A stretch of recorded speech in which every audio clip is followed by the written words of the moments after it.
guys, Meredith Gorman here, and are you still not subscribed to Matt's channel? Well, if you're not, hit the subscribe button because he's giving out free picks each and every week. Hope you have a good rest of your day. UFC Fight Night, Oklahoma City, Usman versus DDP, Du Plessis. Fun main event. Rest of the card, not so great, but it's a fight night card. Sometimes you travel fight night cards actually put together good, fairly good fights. On paper, not the greatest, but we know just because it's not great on paper doesn't mean it's not going to be a good card. So we'll break down the main card like always, guys. Like the video. It helps out a ton if you're watching on YouTube. If you are listening just on Spotify and Apple Podcasts, you can review, you can share. It is much appreciated. Link.me/systemcapping or systemsportscapping.com for client opportunities. Support the system while you profit betting on sports. Learn how to beat the sports books long term in multiple sports. I handicap up to 7 sports at times. Right now, just the UFC, PGA, World Cup's pretty much done, but the NFL's around the corner. Also a very strong sport for myself. Let's do a UFC 329 recap. I did a video already on the breakdown. Hopefully you guys watch that. Go check it out if you haven't, on the Conor McGregor fight and just the disappointment, everything that happened. But obviously, quick recap here. Just what a shame, right? So much build up to the fight for his return, and that happens. I put a lot of it on him. Why try to do that low? It's just such a, I'm not going to even say low risk because it's fairly high risk. It's just a low level shot that's going to hit it. Like, have you ever seen Conor McGregor land a flying kick? He kicks, don't get me wrong. He throws kicks, but a flying kick off the start of the fight, you just don't see it land, guys. It's just, and with his knee injuries, his age, why take that risk? It's just very low IQ.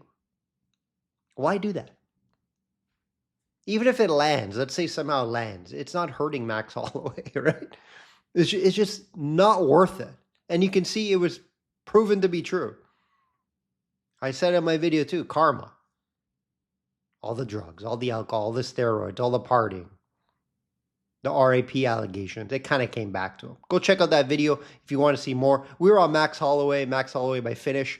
So hopefully you did tail that. Didn't want to see or win a bet like that, but hey, can't complain. I don't see him fighting again in the UFC. I do see him fighting in boxing again for a big payday. Paddy Pimblett, hey, hats off to Paddy Pimblett. If you're betting a side on that fight, Paddy Pimblett and the value was the way to look. You can give him I think there were some like plus 120s out there. I stayed off from a side. I thought Saint Denis had a shot to win the fight if he was smarter. Just terrible decision from him. Goes right into a choke. You know Paddy was timing that the whole training camp. That was the game plan. Time his shot. And he put him to sleep. Very impressive. We know how high level Paddy Pimblett's submission game is. And I said if there was going to be a finish in this fight, it wasn't going to be on the feet. It was going to be a submission. No one saw a submission coming that quick. Hats off to Paddy Pimblett there. And the Topuria fight just needs to happen. Just make it happen next. It has to happen. I don't want to see anything else but Topuria versus Pimblett. Sandhagen ruined the card for me personally. I was on Sandhagen. I agree with the loss. He won 1 round, lost 2. Right? He got dropped in the 3rd. Apparently he hurt his leg. And if you guys recall the Batista submission on Corey, that kind of stole his 2nd and 3rd round and didn't get anything going because I don't think he was 100%. He hit it good. But Batista just ended up winning the fight. Batista he's just well-rounded. He finds ways to win fights.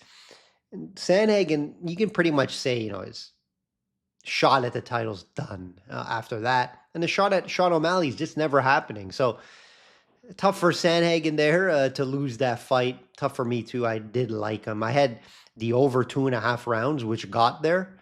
But I had Sandhagen on the money line, did not get there. Shouts out to Brandon Royval.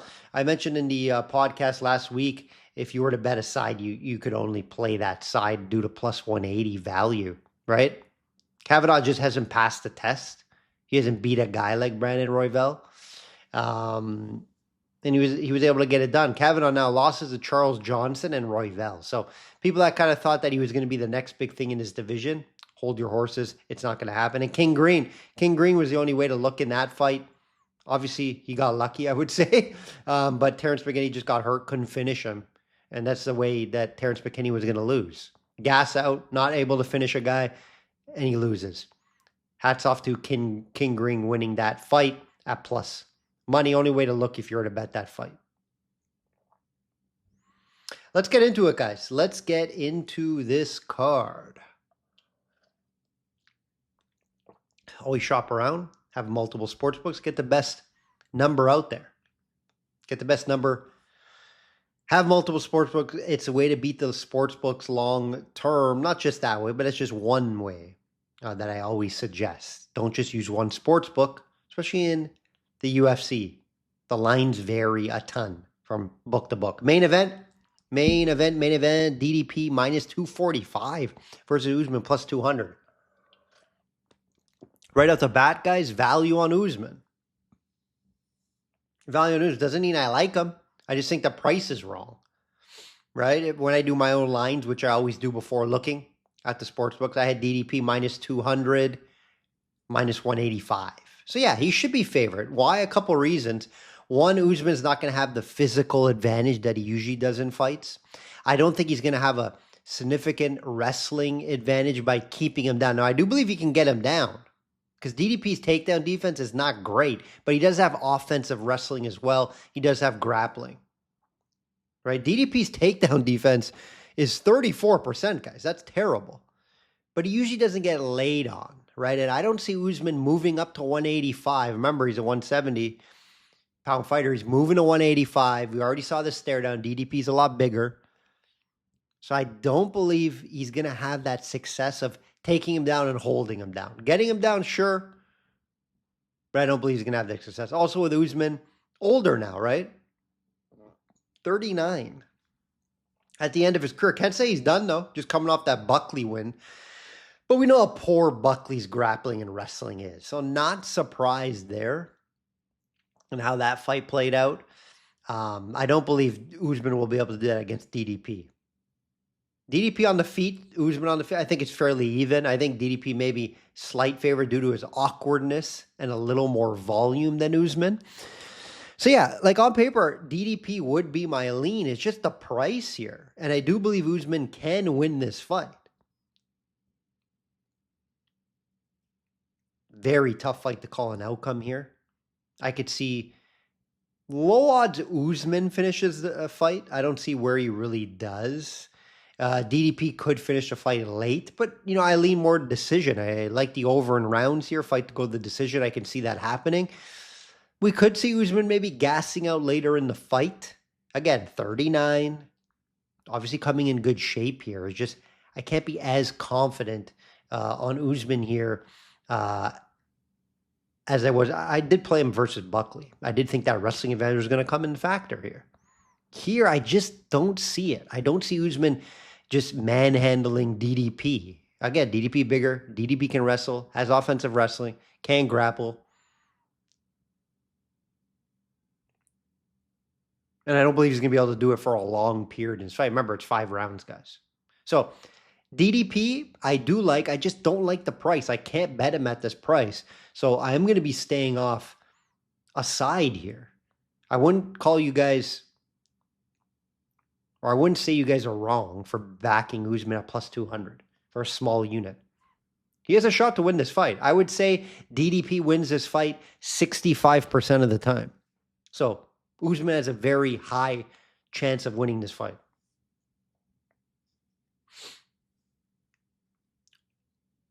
DDP is the lean by decision. There could be a late stoppage in this fight.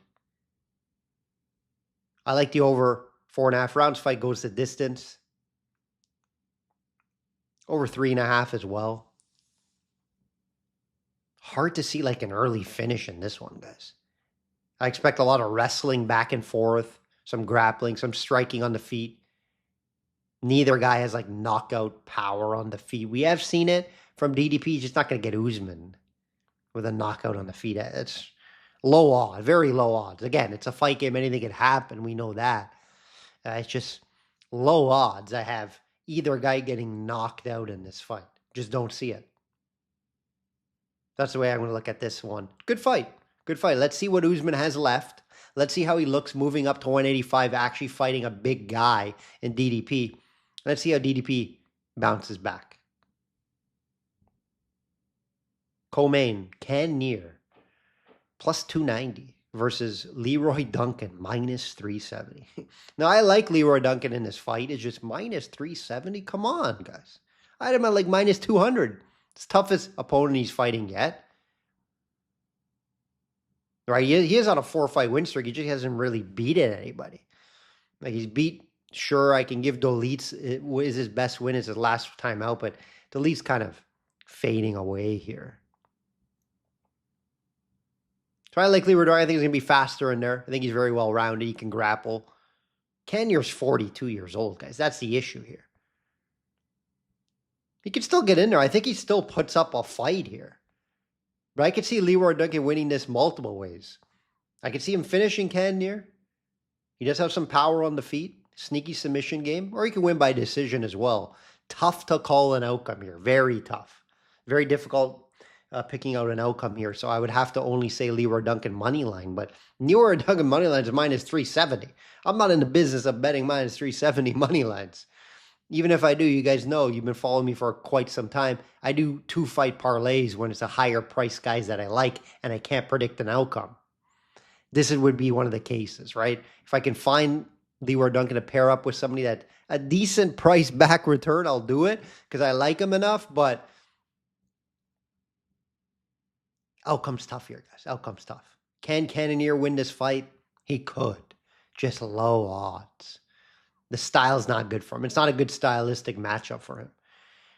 So I have Duncan winning this fight 80% of the time, guys. It's high. It's enough for me to bet. Again, the money line's tough to get to at minus 370. I can't get to that. If I do, I could sneak it into a 2-fight parlay, possibly. Maybe lean an outcome. Maybe decision. It's tough. I'm not going to just say maybe lean.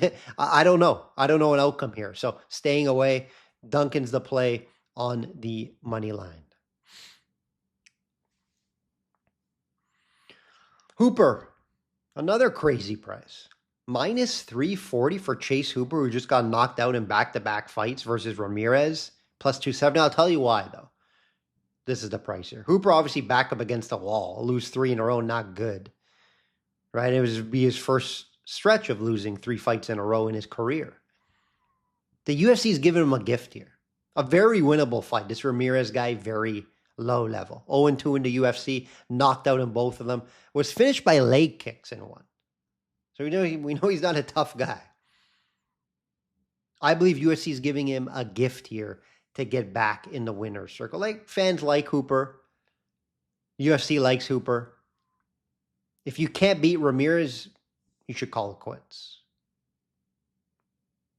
I believe he gets it done here. Again, minus 340, guys. Tough. He can lean a finish, right? Because he has passed to hurt Ramirez maybe on the feet, but the submission is live. We all know with Hooper. Just ridiculous price at 340. With a guy that's very chinny, he can get caught by Ramirez and just get knocked out.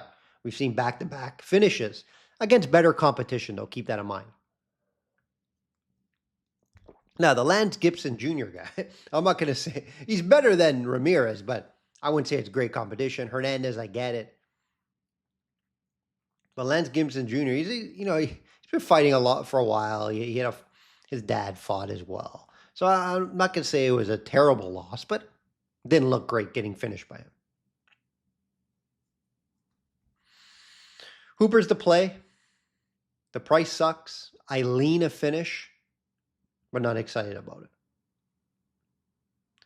Ladies MMA, Ricci plus 375 versus Klein minus 500. Definitely value on Ricci at plus 375. I do believe Klein gets it done for a couple reasons here. One, she's going to have a good size advantage on Ricci.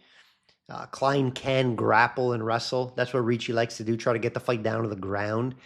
Klein should be able to handle that there. But the main thing is Ricci's taking this on short notice. This was supposed to be, what's her name, Rebus. She backed out. Ricci took it on short notice. So how is she? She's always in good shape. She's one of those fighters that always comes in good shape, always stays in good shape year round. So I don't think it's going to be a big issue there. But I just don't think it's a great matchup. So give me Klein here. Again, minus 500, impossible to bet. Most MMA fights go the decision for women's MMA. So, you can look that way by decision, Klein. You just can't bet minus 500 women's MMA money line with mid-tier to low-tier women's MMA fighters. Just not a smart investment long term. So don't bet that minus 500. Take a shot with decision. Fight to go to the decision over 2.5 rounds. That's my favorite play here.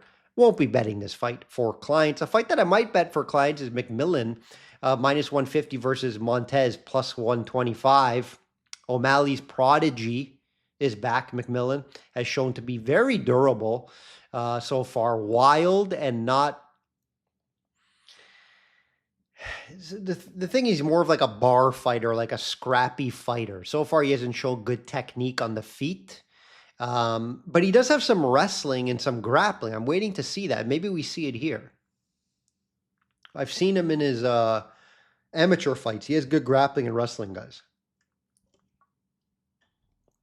So will we see that here? Maybe.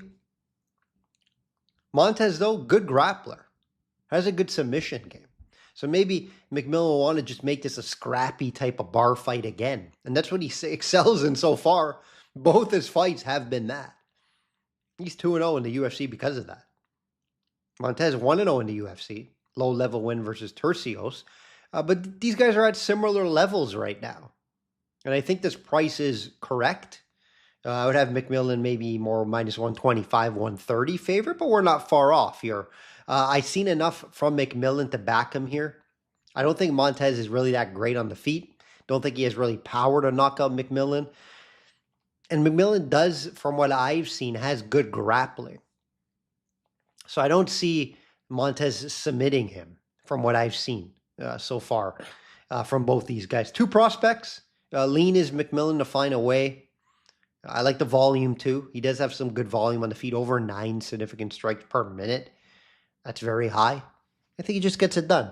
So he'll be the play here. I don't think either of these guys are like big time prospects.